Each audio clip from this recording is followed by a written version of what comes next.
happen.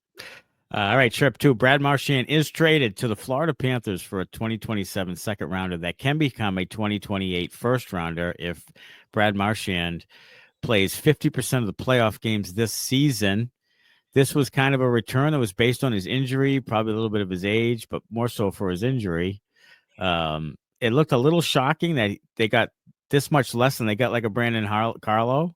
But I think they were kind of in a bind because he was injured, not sure of his status, still out another 3 to 4 weeks. And you had to let him go because you can't just let him walk at the end of the year, and you don't want it to get messier and all that. So it was, and also there's a culture change thing. Like you just want to, if you're gonna do it, you just want to rip the Band-Aid right off and send everybody. Yeah. So, and that's what they did, and I think that's the right move at the end of the day. May look a little clunky, may feel a little weird, but at the end of the day, I think it helps the team. Yeah, I agree. I think it does help the team. And I believe another one of those conditions is the Panthers have to win the first 2 rounds. It's not just playing in playoff games. They actually have to make it to the Eastern Conference Finals, I believe. Right. So, that's another little caveat there that adds a little something extra to it. Oh, my goodness. Yeah. And another reason that I think the return wasn't great is because they basically worked with him. And his agent told teams around the league he only wanted to go to Florida. And the Bruins acquiesced and helped him out. So, as much as, everybody's shitting on the Bruins for, doing Marchand wrong and Marchand, wanted too much money, like whatever the thing was that got that whole situation fucked up. In the end, they helped the guy out, did him a solid, and sent him to the place where he wanted to go. And the return was less because of that. There was no other teams involved in negotiating. He has a modified no trade or whatever, an 8-team no trade list. So he could kind of say where he wanted to go. And the Bruins worked with him and sent him to Florida where he wanted to be and got less of a return because of it. Now, the injury certainly plays a role in that. And maybe it would have been a first and then another pick or something like that if he wasn't hurt. But either way, the return maybe wasn't what you wanted it to be.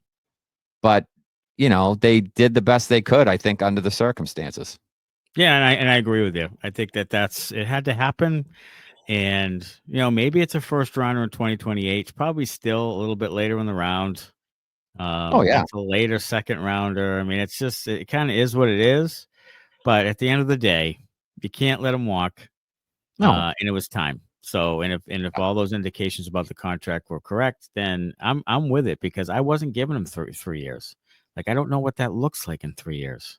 You know what I mean? Like, I get the people in there, but I'm a Bruins hockey fan. Yeah. Like, first, I like Brad Marchand, great. Did a lot of great things, really fun to watch, all of that. But at the end of the day, I mean, I'm not going to think about Brad Marchand next October. I'm not going to think one bit about it. I'm going to think about the team on the fucking ice. Yeah. I mean, I'm with you. Look, Brad Marchand was one of my favorite players. I mean, really was. He was one of my favorite players on the Bruins. Yes. Absolutely. Because of the way he played and his compete and, just doing that as a smallish guy. Like, I loved everything about him as a Bruin. But I agree with you. Like, you have to think of the business side of it right now, and you're not paying a 37-year-old guy, giving him a 3-year contract at $7 million per. No, it's just not good business. It just isn't. No, it just isn't. And you have to look out for the future of the team. And I understand that people are pissed and that Brad Marchand was their favorite guy, and I get all that. But the Bruins actually, for once, did the right thing. Instead of being sentimental about the thing, they did they made the right business move. They did at the time. And as much as it hurts, it was the right thing to do. And they almost were too sentimental. They went to a third year. They walked into Jaukb's office and they were like, can we give him 3 years? And I'm like, no. If I was outside the door, I would have absolutely nunchucked them both. Like, give me a break, dude. Like, don't do that. But they did. They went in and they begged for it and they got it. And then he still said no. Okay, then goodbye. Like, goodbye.